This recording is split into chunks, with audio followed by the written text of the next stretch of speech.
బంగారు కోడి ఒకప్పుడు ఒక గ్రామంలో ఒక వస్త్ర వ్యాపారి తన భార్య మరియు ఇద్దరు పిల్లలతో కలిసి నివసించేవాడు.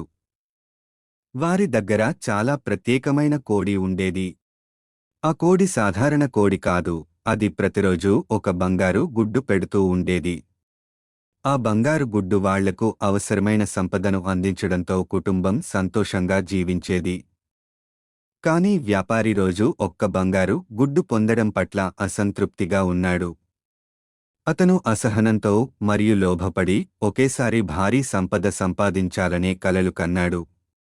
ప్రతిరోజూ ఒక్క గుడ్డు కోసం ఎందుకు వేచి చూడాలి అని అతను ఆలోచించాడు. ఒకేసారి అన్ని బంగారు గుడ్లను పొందగలిగితే గ్రామంలోనే అత్యంత ధనవంతుడిని అవుతాను.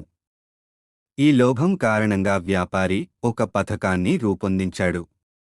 ఒకరోజు అతను కోడిని చంపి అన్ని బంగారు గుడ్లను పొందాలనే నిర్ణయం తీసుకున్నాడు.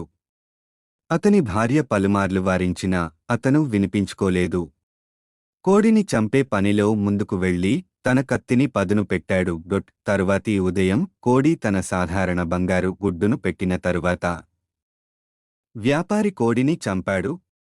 అతను ఆ కోడిని కోసి లోపల బంగారు గుడ్ల పొదిని చూడాలనుకున్నాడు. కాని అతని నిరాశకు అక్కడ బంగారు గుడ్లు ఏమీ లేవు, అక్కడ రక్తం మరియు మాంసం మాత్రమే కనిపించాయి. వ్యాపారి పూర్తిగా విషాదంలో పడిపోయాడు. ప్రతిరోజూ బంగారు గుడ్డు ఇస్తున్న కోడిని కోల్పోయినందుకు కాకుండా తన స్థిరమైన ఆదాయాన్ని నాశనం చేసుకున్నందుకు కూడా బాధపడ్డాడు.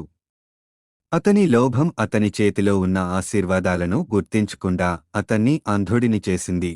కోడిని కోల్పోయిన తరువాత వారి కుటుంబం ఆర్థికంగా కుంగిపోయింది. ప్రతిరోజూ బంగారు గుడ్డు ద్వారా పొందిన ఆదాయం ఇకపై లేకపోయింది.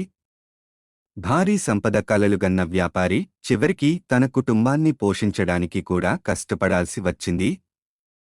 రోజురోజుకు అతని ఆర్థిక పరిస్థితి అధ్వానంగా మారింది. చివరికి అతను పూర్తిగా దివాలా తీశాడు.